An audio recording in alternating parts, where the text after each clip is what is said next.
Pastor AJ Houseman, and welcome to Shit They Don't Tell You on Sunday, a podcast to dig deeper into aspects of the Bible that get glossed over or totally ignored in most preaching.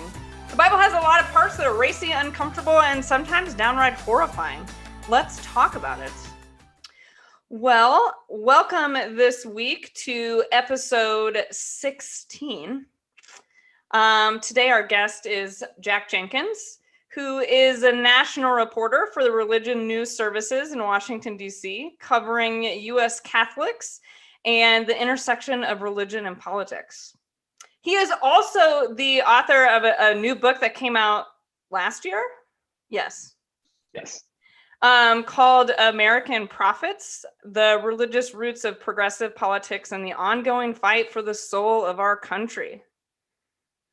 It's a mouthful, but it's a good book. I read it. So would you tell us a little bit about American Prophets?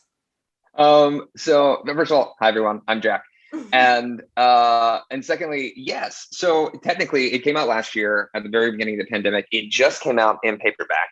And it is a book on what is often described as the religious left, right? We often talk about the religious right. There's no shortage of books or conversations or coverage of that group, but there is this community and this, what I like to call a coalition of coalitions, known as the religious left. And while we do sometimes talk about them in a historical context, particularly when referring to, say, the abolitionist movement or the civil rights movement in the mid 20th century, the reality is that in contemporary American politics, there have been a myriad of efforts led by people of faith, a much broader, more religiously diverse group of religious people than you might find in the religious right, but still a very religious group nonetheless. And it turns out.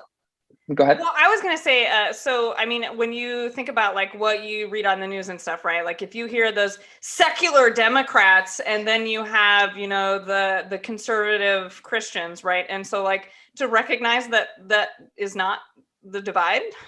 No, I mean, the Democratic Party is a really interesting beast religiously because it is true that it has a giant chunk of it that is, you know, what it's referred to as the religiously unaffiliated, people who don't claim one religious tradition. Now, some of those people are atheists and agnostics, but actually most of them arguably just don't claim a religious tradition. And that group actually, you know, many of them pray daily and they have their own interesting relationship with spirituality. But the majority of the Democratic Party actually still reports a belief in God or a religious affiliation.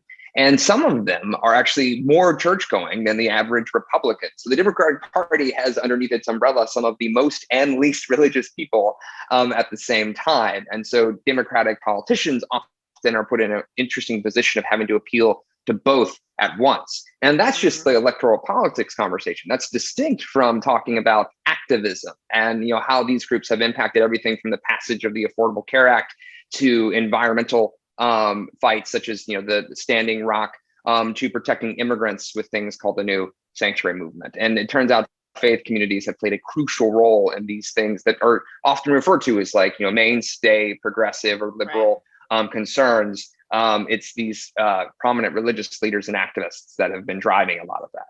Yeah. And so you can read about that in American Prophets. It kind of talks about, you kind of start with the Obama administration on, kind of, yes, time-wise, you think? You talking about, yes, actually. Well, there's one chapter I go back a little farther to talk about LGBTQ rights fights within a lot of denominations, but most of it really we're starting in the Obama administration. So, which is a good point because a lot of these activist communities and efforts actually started under Obama. Some of them were actually protesting Obama for not being liberal enough on certain issues. But one of the themes of the book is that you'll note this dramatic expansion of these communities and these activist groups after in and around Trump's election. And they proved to be particularly powerful and influential during his tenure. Yeah, and I'm sure we'll talk a little bit about that in the discussion at hand for today. So we have been following that Revised Common Lectionary and talking very specifically about specific Bible passages so far in our podcast. But we're going to veer away from that a little bit today. and for the next few weeks. So for the next 5 episodes, we're going to do a mini series to talk about some relevant theological discussions, conversations that I think that, maybe not directly related to the Bible, but are ones that like we experience and hear about in the news and on social media all the time. And so it's good to have just a good conversation about these things. And also, if we did talk about the Bible, it's mostly about bread for the next 5 weeks. And so like, I don't know about you guys, but I can only Bible carb load so much before that's not interesting anymore. And so I thought this might be a little bit more interesting. And so Jack here, clearly, as you can already hear from him, is kind of an expert in the particular topic at hand that we're going to talk about. But also I want to point out to those that have been like, wow, AJ, every single one of your guests so far have been like a pastor or a deacon or like a seminarian who just got their master's of divinity and is about to become a pastor. And so I want to point out that like not everybody that gets a master's of divinity is a pastor. And so Jack, being one of those people, does have a master's of divinity and uses that in a calling in a different way than becoming a pastor. It's true. And I can attest that I do use it every day. I use my training every day, but in ways that I don't think I expected to use them when I was learning Greek and Hebrew. Oh yeah. So, Well, our topic at hand for today is that I'd like for us to have a conversation about Christian nationalism, and really like what that is and what does that mean? Because that's a word I think that we also can just, we can hear that thrown around a lot in the media and may not totally understand what it is. But so Jack, can you tell us a little bit about what, if you can find a definition for like Christian nationalism, what that is? I think the most simplistic understanding, and honestly, the best place to start when having this conversation in 2021 is that Christian nationalism circa this era is about the idea that America was founded as a Christian nation. And importantly, the idea that it should remain that way, or that if it has moved away from that founding, it needs to return to it. And that second piece is really important because it informs a lot of the activism and a lot of the actions of Christian nationalists here in the last few years, particularly during the Trump era and immediately after. So it works off of this understanding of American history that many scholars argue is ahistorical, that America was founded specifically as a Christian world. Some people argue that it was founded as a Christian mission ground, and that if it upholds those views, then God will continue to bless it,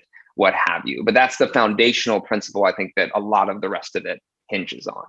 I have a question. You may know the answer to this or not. So like there was at one point in time, like as the Europeans did go out and colonize other places, the Papal Bull actually, they were colonizing them in the name of Christianity, and you go there, those people accept it, or you kill them and take the land.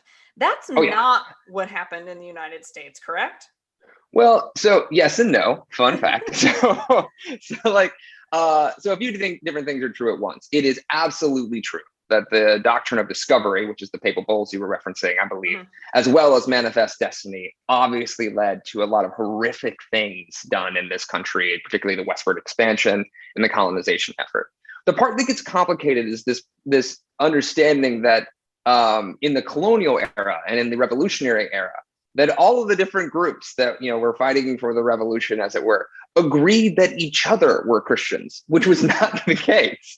When people forget, when the Pilgrims, as it were, landed in Massachusetts and New England, they were fleeing religious persecution, but within a generation, within 40 or 60 years, they wwere hanging Quakers for worshiping differently than them.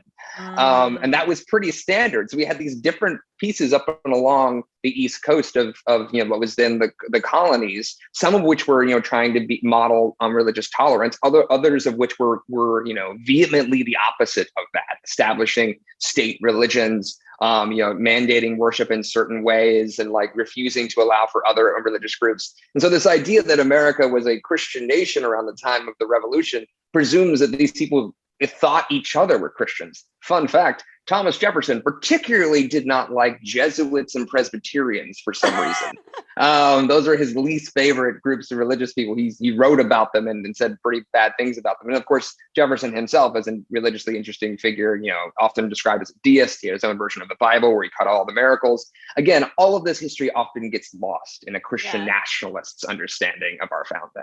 Yeah. So you bring up a good point to just like to think about that. People are like, oh, well, they were all Christians. I'm like, they all might have like, I think that all of them definitely had their different level of where they were at theologically. But as you pointed out, like Thomas Jefferson literally took his Bible and cut out the parts that he didn't like. Right. Like, what is removed that? all the miracles. Yeah. What does that say, maybe? And I actually wonder if some pretty like conservative Christians like heard that, like, no, he would never do that. Well, he did. He absolutely did. His understanding of, I defer to scholars who know more about this than I do, but my understanding is that Jefferson in particular was one of many of the quote unquote founding fathers whose understanding of Christianity was very distinct from what you might argue a modern evangelical Christians is. It's not to say that there weren't people at our founding who actually were kind of Christian nationalists. There's actually one group who I believe they're called the Connecticut Wits. You can check me on that. They were apparently a group of poets, and apparently laughably bad poets, like were very bad poets, who wanted to install a Christian theocracy. Although interestingly, distinct for their time, they wanted to install a virulently anti-racist Christian theocracy, and were drowned out by any other forms of racist democracy that we ended up creating. And so again, versions of Christian nationalism have cropped up at different points in American history, but the idea that it was founded with this comprehensive understanding of one uniform faith that all must worship and abide by, that's just not necessarily supported by the historical evidence, according to scholars.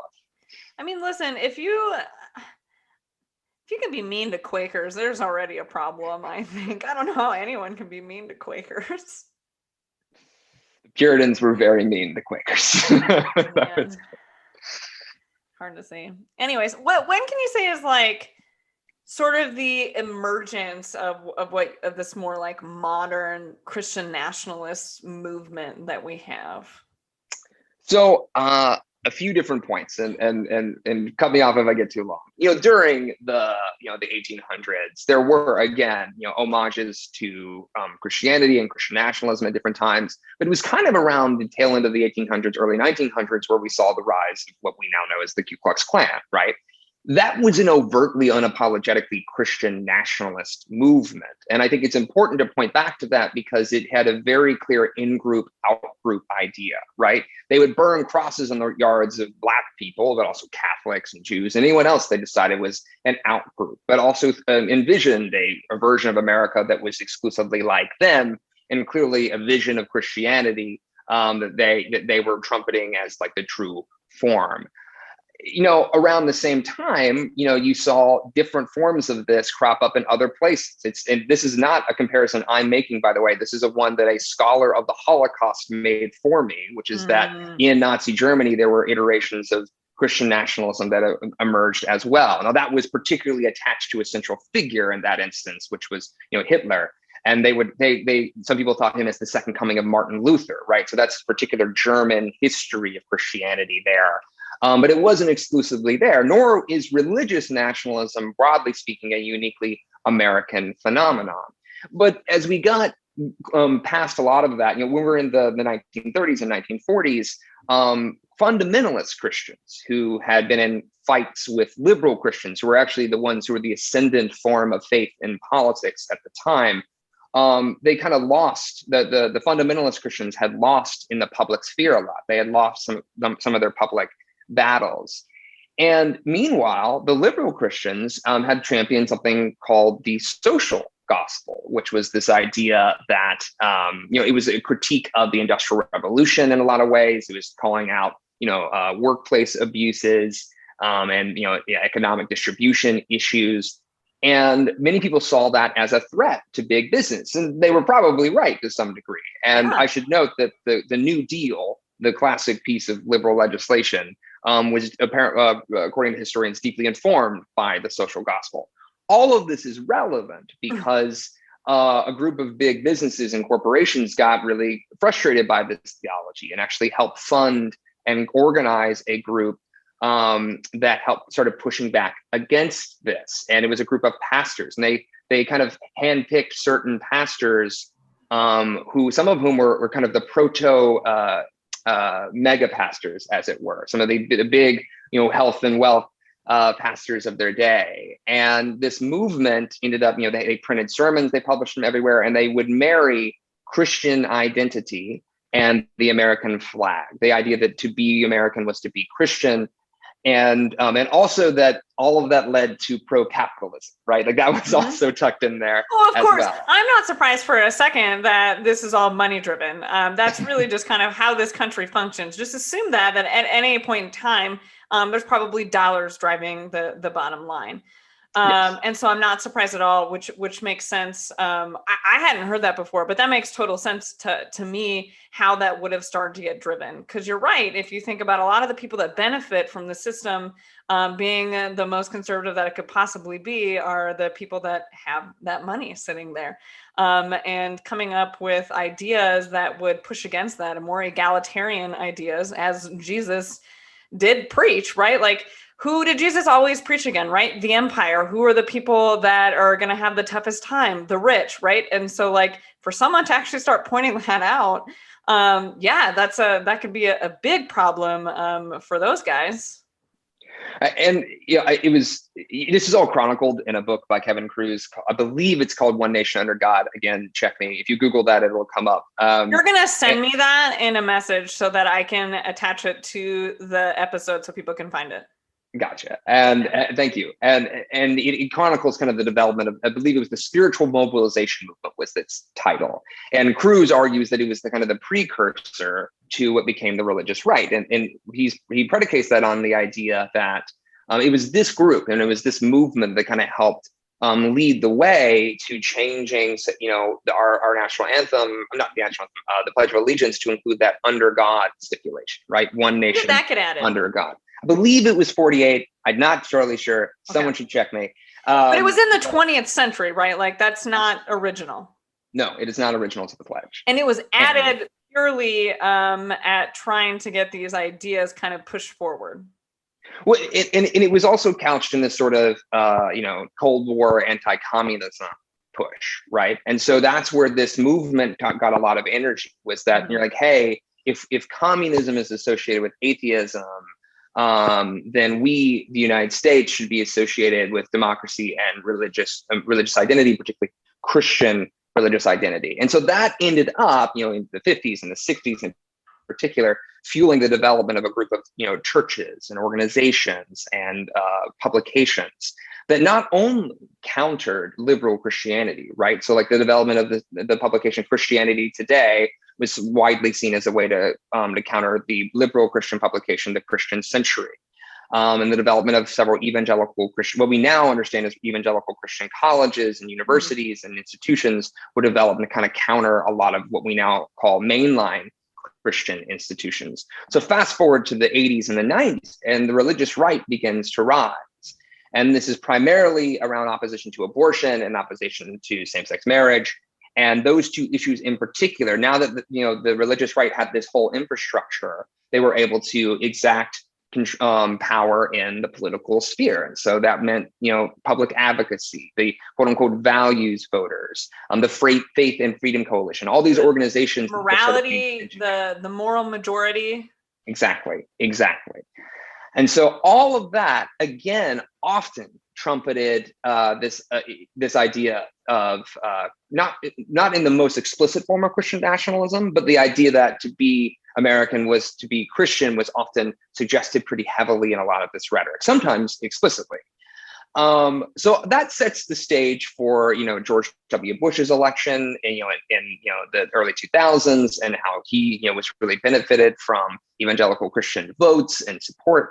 Well, I was reading something that even before that, really what the Reagan era, how that just changed the conservative mindset in the country a lot. Absolutely. Absolutely. And again, it was the influence of conservative Christians was not inconsequential during the Reagan era either. And again, it should be noted that what's interesting about all of this is, this is something I kind of outline in my book, is that, liberal Christians and liberal people of faith more broadly weren't idle during this time period. Obviously, the civil rights movement happened in the midst of this. Right. But the religious right was working very hard to build a power structure to exact, to influence the country, and so that it could better represent the values that they were arguing for. And by the time you get to the 80s and 90s, in some ways, because the religious left, as it were, had been so successful early on in the 20s, a lot of those organizations had become less powerful because the values that liberal Christians and liberal people of faith had advocated for had started to already be inculcated into society. Now, never mind, there's a lot of critiques of that too, but what it meant is that the religious right kind of didn't have a whole lot of counter by the time they were talking in public in the 90s and early 2000s. They, in many ways, won the idea of what it meant to be a religious voter in the United States of America. Mm-hmm. So what ends up happening then is there are these pockets within these religious right communities where the Christian identity and the idea that America is a Christian nation becomes very intense and very explicit. Mm-hmm. One of the early heroes of this movement was a guy named Roy Moore, who was a judge in the Southeast, and he had wanted to put a plaque of the Ten Commandments on public property, and it became this whole fight and this debate about whether or not that was a violation of separation of church and state. He was kind of made himself a public political martyr in a sense, in the political sense of saying, I'm willing to lose my job and what have you, in order to defend these principles. And these little things like that started happening quite a bit.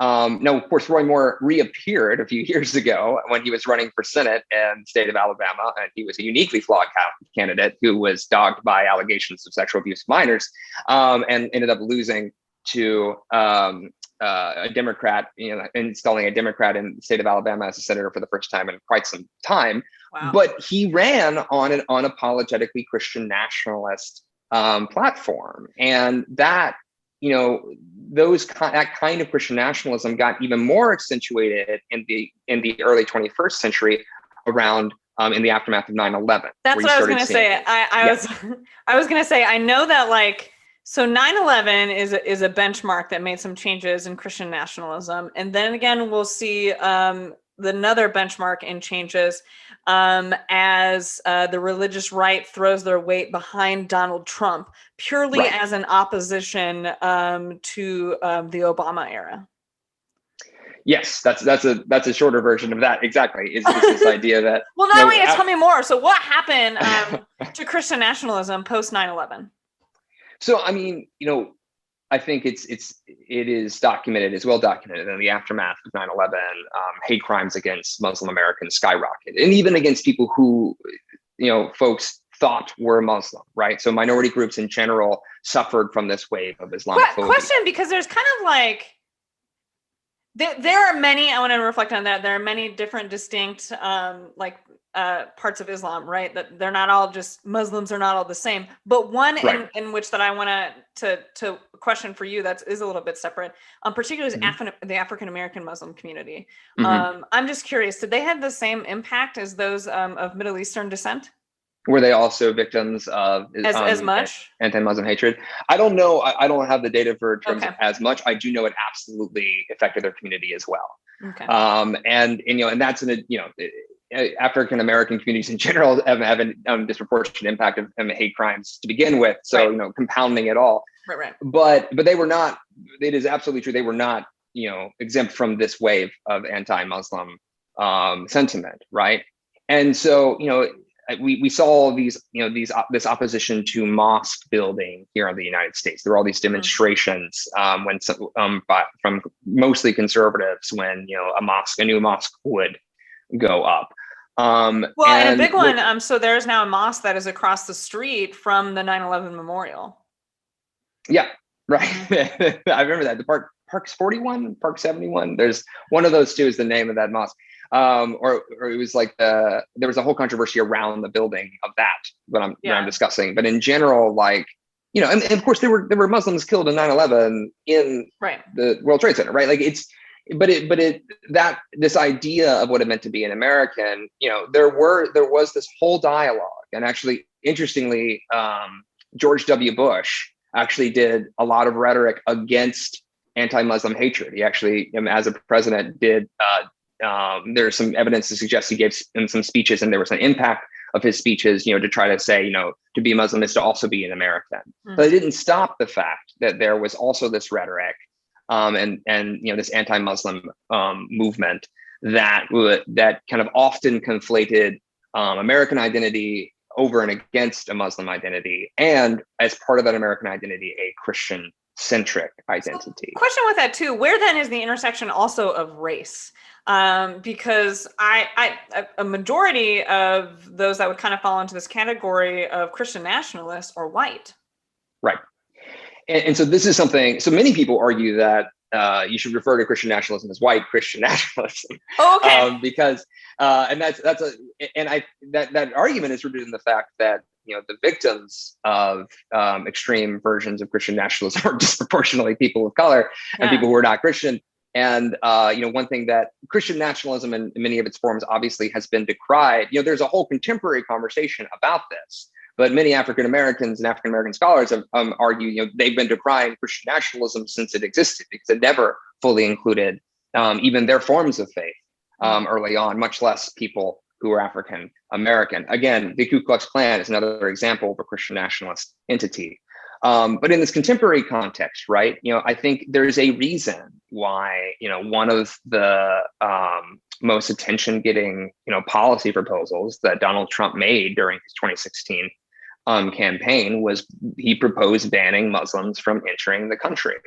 And that proposal changed a little bit when he became president, but he explicitly called for banning Muslims. But he still did it. The nation. And again, it's interesting to note, when there were those protests when he became president and that ban and the travel ban was passed, who was there protesting it, right? It was primarily religious liberals and people of color and religious people of color who were there holding scripture from different faith traditions, welcoming people into the airport, who might have been banned by the Trump administration. And so what Trump kind of became through his campaign and into his presidency, some people who were pretty overt, explicit Christian nationalists attached themselves to his presidency. And I will know this was a little interesting because. So why?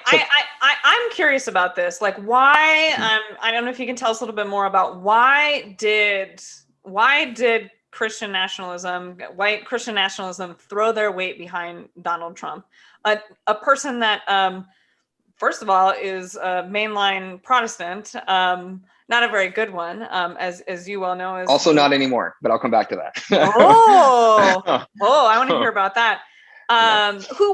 During his campaign thing, he was a Presbyterian. He went to Presbyterian churches, which again would fall into that category of that religious left, for sure. Right. And so so he's a person that, a lot of those things that conservative Christians throw their weight behind, of family values, blah, blah, blah, blah. He doesn't uphold any of these, right? And so, what made them throw their weight behind him?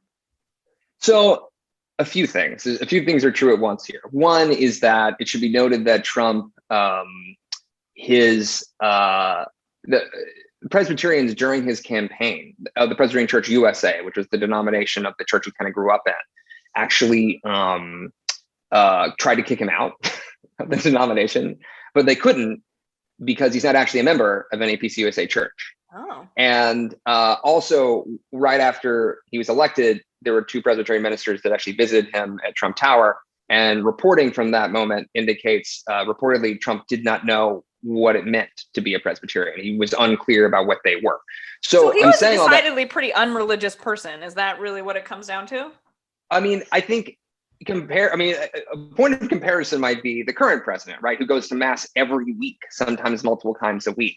Trump was not a regular church-going president, during his tenure as president, and did not seem to be, quite a regular churchgoer before he ran for president either.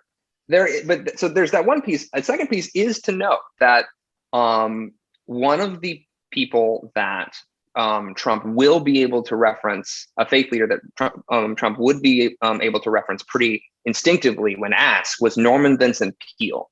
Norman Vincent Peale was a pastor who many people believed as one of the first iterations or a proto-iteration of what we now call the prosperity gospel, which is this idea that a simplistic interpretation of it is that if you just believe in God enough, God, you will be given blessings, usually of wealth.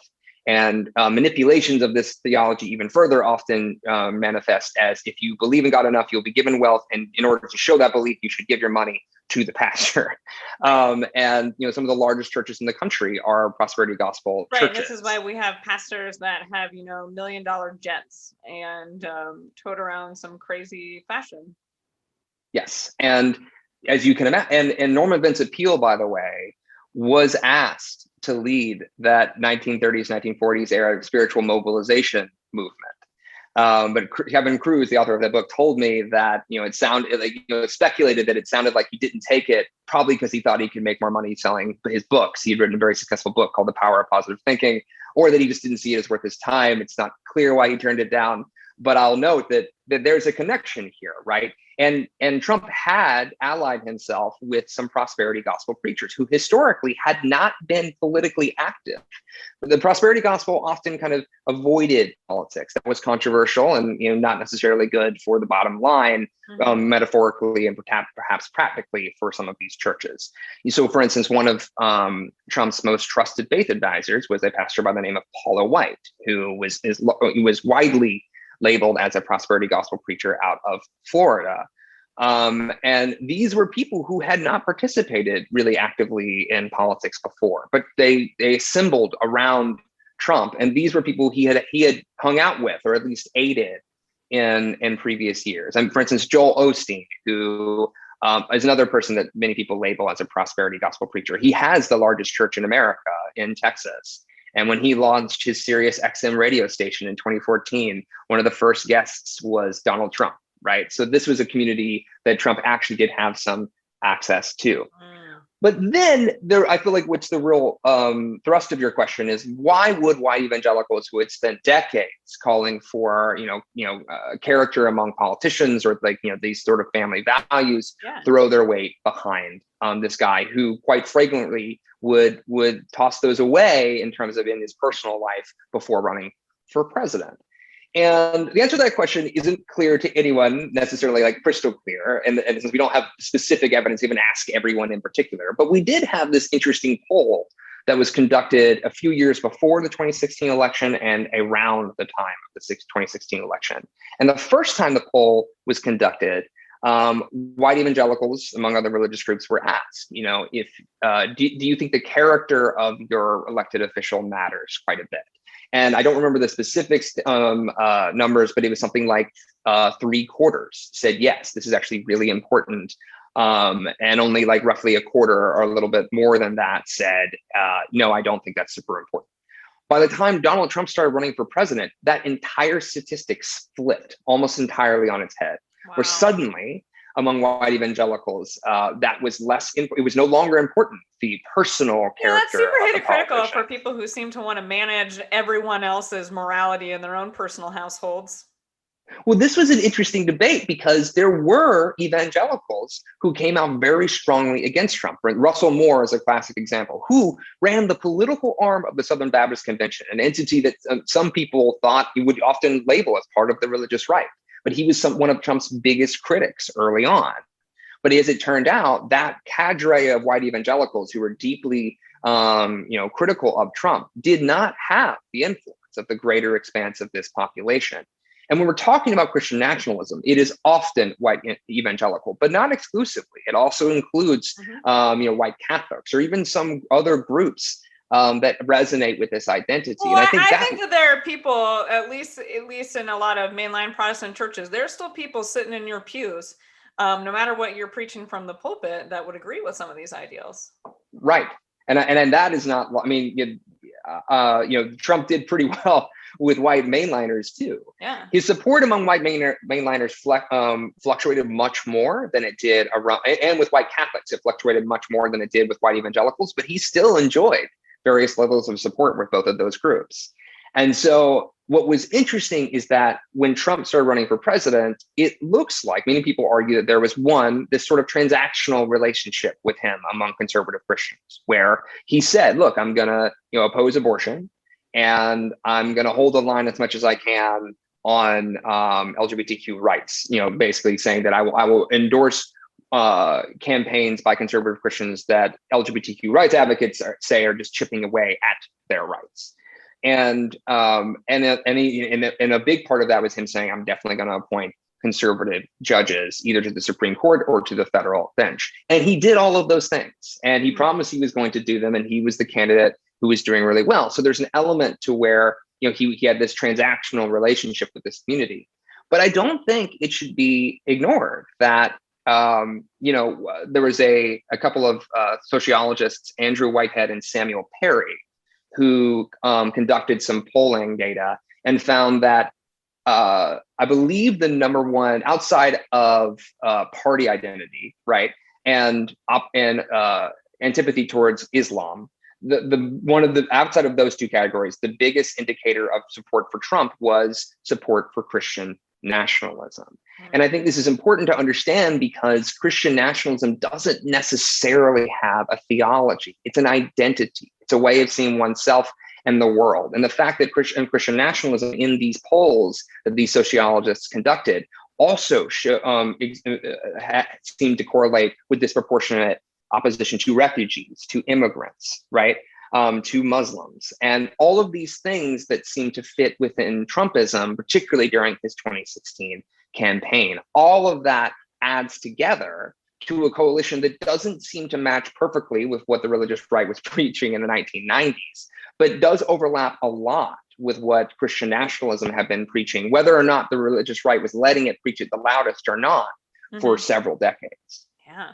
So before we started, I asked Jack leading up to this, I was like, is there scripture that like particularly, that kind of points to the foundation, or that like is built upon, that they can point to as Christian nationalism, saying that like we build upon this scripture? And Jack said, so no. Yeah. I mean, in some sense, yes. So sometimes you will see Christian nationalists refer to this idea that's rooted in a few different passages, that God blesses those who blesses the nations that worship him or her or God in general. And they're usually using him in these contexts, and condemns nations that don't worship God. And I think what's interesting about that is that then the idea is, well, if we don't create a Christian nation, whatever that means to those individuals, then God will lose the blessings of God in this context. And so sometimes we'll see that.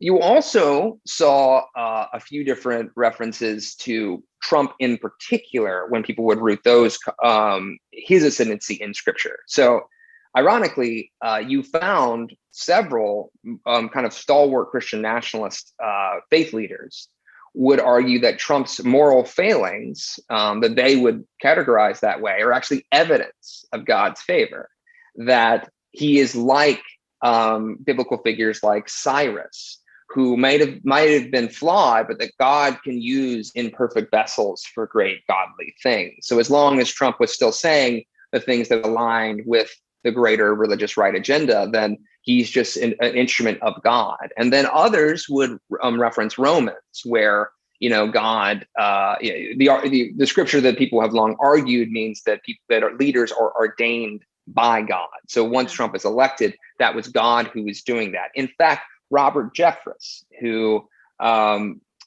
is one of Trump's most stalwart faith supporters. He's a minister out of Texas. He actually preached a sermon called "America is a Christian Nation" in 2018. He also loaned out his choir to sing a hymn that was called a hymn-like ballad on July 4th in 2017 called "Make America Great Again." And on Inauguration Day, he preached a sermon to Donald Trump entitled "When God Chooses a Leader," and the idea that he was chosen by God by virtue of having been elected, full stop. And so now what's interesting is, and with the question that I asked people who had said this, including Paula White, I asked her this a few years ago. I'm like, would this also technically apply to Barack Obama and anyone else who's ever been elected ever? Yeah. Have literally all leaders been ordained by God? And they would be like, yes. I'm like, well, this gets really complicated because that would mean a lot of really awful leaders in different parts of human history have all been ordained by God. Like, how do you parse this? And it should be noted that that same passage of Romans, often shored up what was called the divine right of kings, the idea that, kings were ordained by God, and thus you must swear fealty to them and their wishes because God has put them there. That was the specific theology that American revolutionaries were against, actively against. Yeah. And so it gets really complicated. We're not into that. Wasn't that the whole point of the country? And so, and again, it's not new that theology gets interpreted and scripture gets interpreted in different times and different eras, but it was really interesting that this conversation around theology within Christian nationalist circles was often less important than a conversation about history and about American identity, or at least it got less airtime. I'll put it that way. And that sermon that Jeffress preached about, American as a Christian nation, it doesn't deal a lot with scripture. It mostly deals with a version of American history. So a version of American history, right? And so one that many scholars and historians challenge outright. And so again, it's not unusual for these sorts of things to crop up. What became unusual was how it got attached to this one singular leader in this recent era, Donald Trump, and how he became this paragon of Christian nationalism. And I should note, something I referenced earlier, this transactional relationship he had with conservative Christians. When Trump left office, shortly before he left office, and in the months before, the election and when he was removed from office, he did an interview with Religion News Service, one that I did. And he told me and another writer that he was no longer a Presbyterian, that he is now a non-denominational Christian. And so, which is not always, but is often is associated with evangelical Christianity. And so there's one argument that says that Trump has in many ways come home to some of his most stalwart supporters throughout his presidency. And do you think that their influence over him and their relationship through his presidency probably kind of caused that?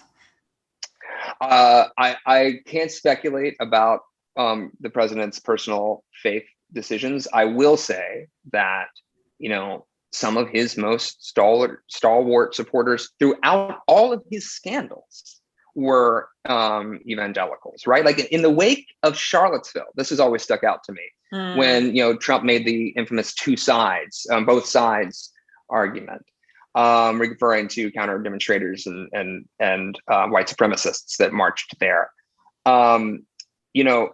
When there were the Sunday shows, which are only all these Sunday news shows that try to cover and usually interview prominent political officials, I remember seeing that the White House, particularly on this one ABC show or CBS, I think it was ABC, the commentator said, "Hey, we reached out to the White House to see if they would send anyone to talk to us about this both sides remark. They didn't send anyone from the White House. Instead, they pointed us to Jerry Falwell Jr. at Liberty University." And that was who was speaking on behalf of the president, defending Trump in the aftermath of that scandal. Jerry Jr. Was Jerry Falwell Jr. So again, and that was a recurring pattern that often when the president encountered scandal, he would appeal to his faith-based supporters to help ride it out. So. Okay. Wow. So what can you tell us about, so we have white Christian nationalism, and then we have just like white nationalism, and kind of where those intersect, or is there really a difference? So this is a really good question, and it's an interesting question today, right? So for instance, I think many of the folks some of the folks who have argued that we should refer to it as white Christian nationalism as opposed to just Christian nationalism have pointed to those statistics I pointed earlier, which is that those who show heavy support for Christian nationalism also tend to show support for, also tend to exhibit anti-Muslim sentiment, anti-refugee sentiment, anti-immigrant sentiment, any number of things that are often associated with white supremacy. And in addition to that, right, we have, many people have argued that, for instance, the insurrection, which for the record was unapologetically included many people who were unapologetically Christian nationalists. Right. They were literally waving Christian flags as they were storming the Capitol. And we have heard many, and the Proud Boys, right? Like this chauvinist group. They prayed before, shortly before they were part of that group that stormed the Capitol. And I think many people have argued that, and we certainly have had reports from the Capitol Police Force that, the racism exhibited by so many of those insurrectionists was so intense. People were so scarred by that. Some of these Capitol Police officers, particularly Capitol Police officers of color, who had these racial slurs thrown at them by, reportedly by these insurrectionists. And so I think we see a lot of evidence that things that look like pretty explicit and overt traditional white supremacy tend to overlap with Christian nationalism. And again, we have this point of comparison with the Ku Klux Klan that was all of them at once, intentional, right? Like you didn't have to figure it out. Like they were very clear that they were all those things at once. And so, I think one of the only things that complicates this is that sometimes Christian nationalism can and has cropped up in communities that are not overwhelmingly white. So for instance, Trump launched his Evangelicals for Trump initiative for his re-election campaign at a primarily Spanish-speaking church in Florida. That does not, I think many people have argued that just because there might be people of color involved does not necessarily make an ideology not part of white supremacy. But I think that what you have often seen, including from scholars like Whitehead and Perry, these sociologists, have consistently seen patterns within Christian nationalism that echo or mirror, white supremacist ideals and identities, right? And so, and again, I think it's important to remember that so many of these people who belong to hate groups that were part of the insurrection were wearing banners and T-shirts that said things like the armor of God on them.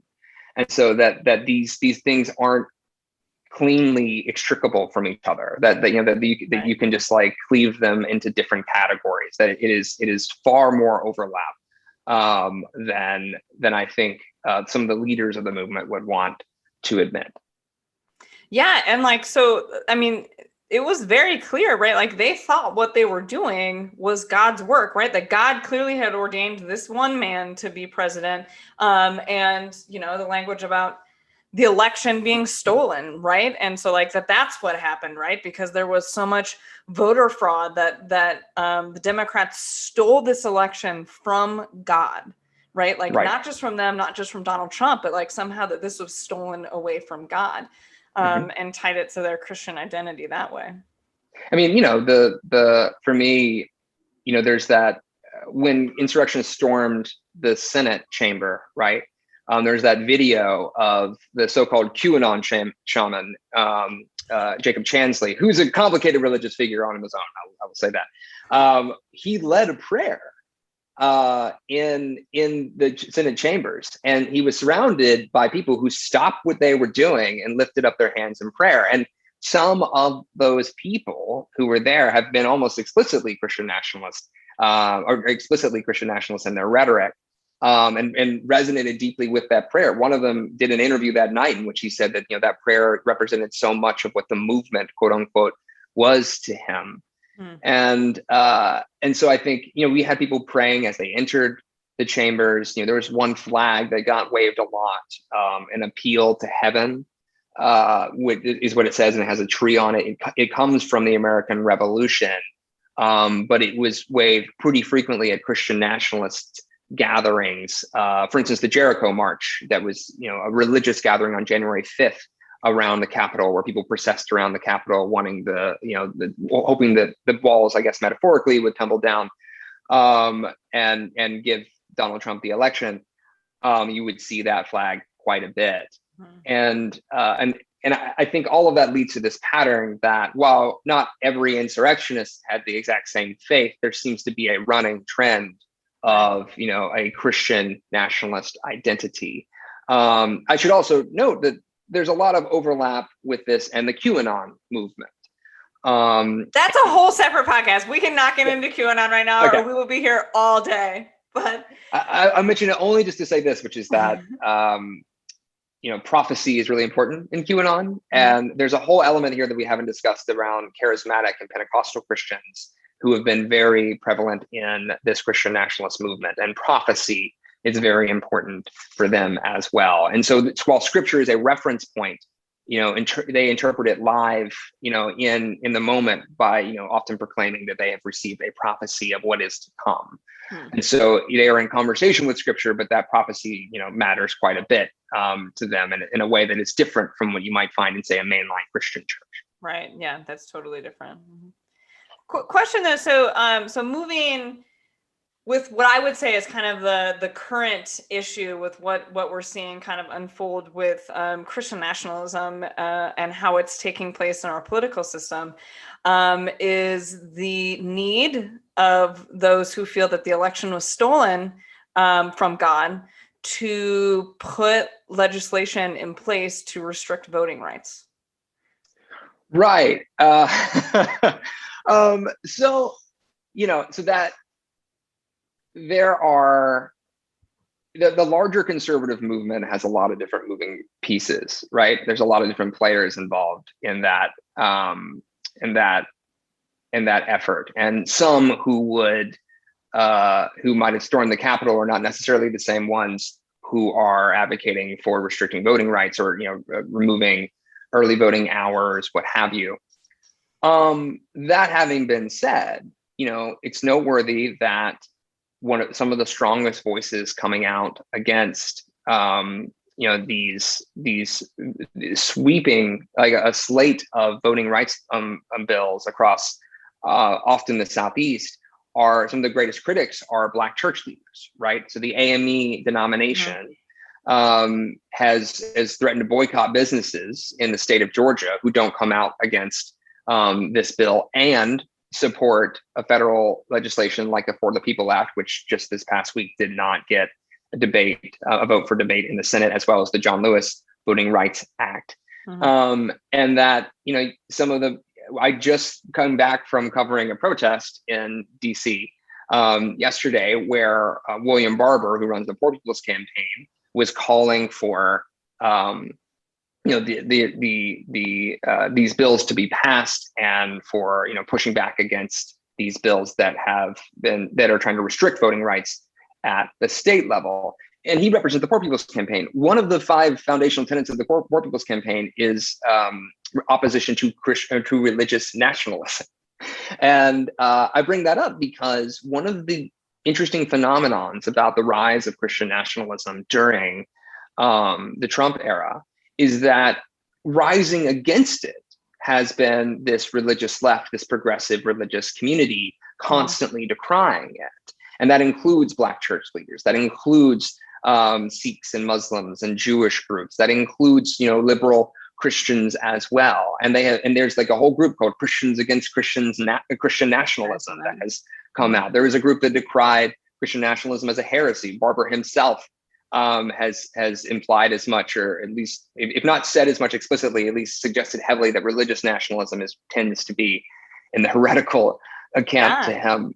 And I think it's notable that these groups, tend to be on opposite sides of these movements. You don't tend to see a lot of Christian nationalists running to protect these voting rights bills right now. But you do see a lot of Black church leaders saying that we need to pass bills that expand voting rights, not restrict them.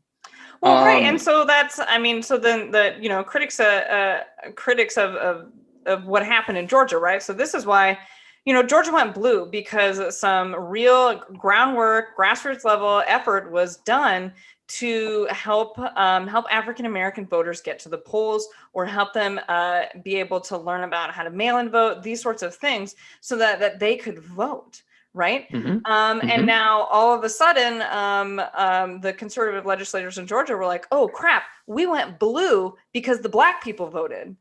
Mm-hmm. Well, let's try to prevent them from doing that.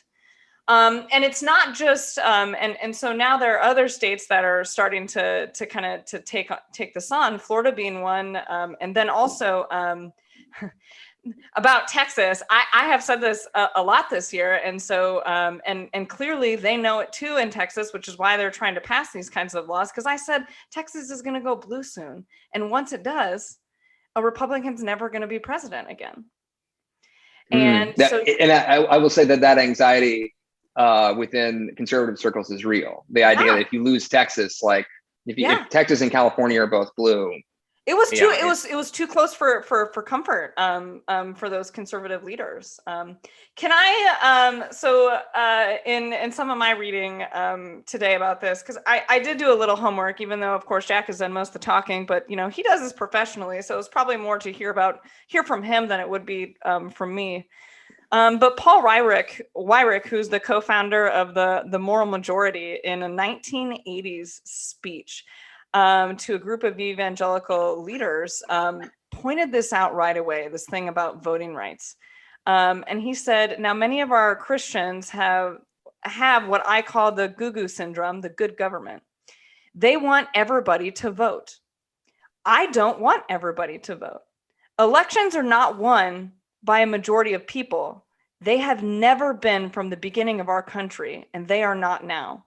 As a matter of fact, our leverage in the elections quite candidly goes up as the voting populace goes down. Yep, this has been one of the consistent critiques of the religious right, is that one thing I've heard from critics of the religious right for quite some time is that it tends to privilege the voting rights and activism of people within its community and not necessarily the greater populace. And again, that's the critics saying that. And I think it's important to flag that, because that same criticism has reemerged recently. And again, because we're having a conversation about voting rights, and you often have some of the same theological camps represented, where you have, again, as I was mentioning, conservative Christians have been some of the biggest critics of the attempts to expand voting rights, these bills that at the federal level, and been some of the biggest champions of these, what are widely seen by many activists as voting restrictions at the state level. And now, what's interesting about that is the religious right and religious right organizations and leaders have been very meticulous about working to get out the vote from their communities at different times. Ralph Reed, for instance, the Faith and Freedom Coalition, has been very insistent about trying to make sure that voting rights, that his community, his constituency gets out to vote. What's been weird is that one of the big critics of this Georgia, one of the more recent bills in Georgia, one of the big criticisms of that has been that it restricted the ability to hand out water to people in line to vote. And, one of the biggest groups that does that are religious groups. In fact, there was a whole thing called poll chaplains in the 2020 election, where rabbis and priests and pastors were the ones handing out water to these various voters, particularly in urban areas and communities that are, often underserved. They don't have enough polling locations, so the lines get longer. Mm-hmm. And one of the criticisms I heard from those progressive liberal faith communities is that, there are these champions of religious freedom and religious liberty, these conservatives, Christian groups, and they weren't coming out in mass to support the religious freedom or the religious activism of these faith groups who want to hand out water. They didn't hear a lot of support from that. So again, I hear echoes of that same debate in that speech that you just delivered. By the way, before I forget, I did want to say this earlier. I didn't get around to saying this. If you're interested about the overlap about racism and race and conservative Christianity and particularly Christian nationalism, and critics of conservative Christianity. There's a new book by Anthea Butler called White Evangelical Racism, and she's a scholar of religion at the University of Pennsylvania, I believe. And that, if you want to talk to somebody who actually does this studies this stuff for a living, she might be somebody to look into. But all of that comes back to the fact that, like, I think it was really interesting listening to the Poor People's Campaign and advocates speak yesterday outside the Supreme Court before many were arrested, talking about how, for them, they see this moment as a way to hold the line, to maintain. The argument they made was that this is how they maintain voting rights that they got in the 1960s, that African Americans in particular were given in the 1960s. And, it certainly seems to be an animating factor. Jesse Jackson was there yesterday, getting arrested, this civil rights leader. And William Barber was also there getting arrested. And right before William Barber was arrested, as protesters were marching up and down near him, and as he was standing in the middle of the road surrounded by police, he said, "It took this to get it," referring to voting rights, "and it will take this to keep it." So what we are certainly seeing right now is some deep theological disputes between conservative Christians and some of their, particularly white evangelicals, but conservative Christians in general, and more liberal people of faith, who not only see themselves on opposite ends of everything from refugee resettlement to immigration reform to how to handle the environment, but also seem to be in different places when it comes to voting rights. Well, listen, I don't want to take up, we've had a really great conversation today. Thanks so much, Jack, for joining us. And, we could be here all day and still never tackle all that is Christian nationalism. But This is just a good intro into kind of what's been happening in our country for folks that are like watching that from the sideline, right? Of not really understanding what's going on in our political spheres, and how does our faith, get into that, right? Because, like, as much as we say maybe separation of church and state, like if we are, faithful followers of Christ, right, that's going to influence us in some way or another. And so it does come up. But thanks, Jack, for joining us. Next week, you will hear another fancy guest who is going to talk about another one of our fun mini-series topics. So please look for that soon. And as always, follow us on Facebook at facebook.com/shit they don't tell you on Sunday, and subscribe so that you can get notifications of what's coming up next. And hopefully you can join us for the entire mini-series these next weeks. Anyways, take care, everyone.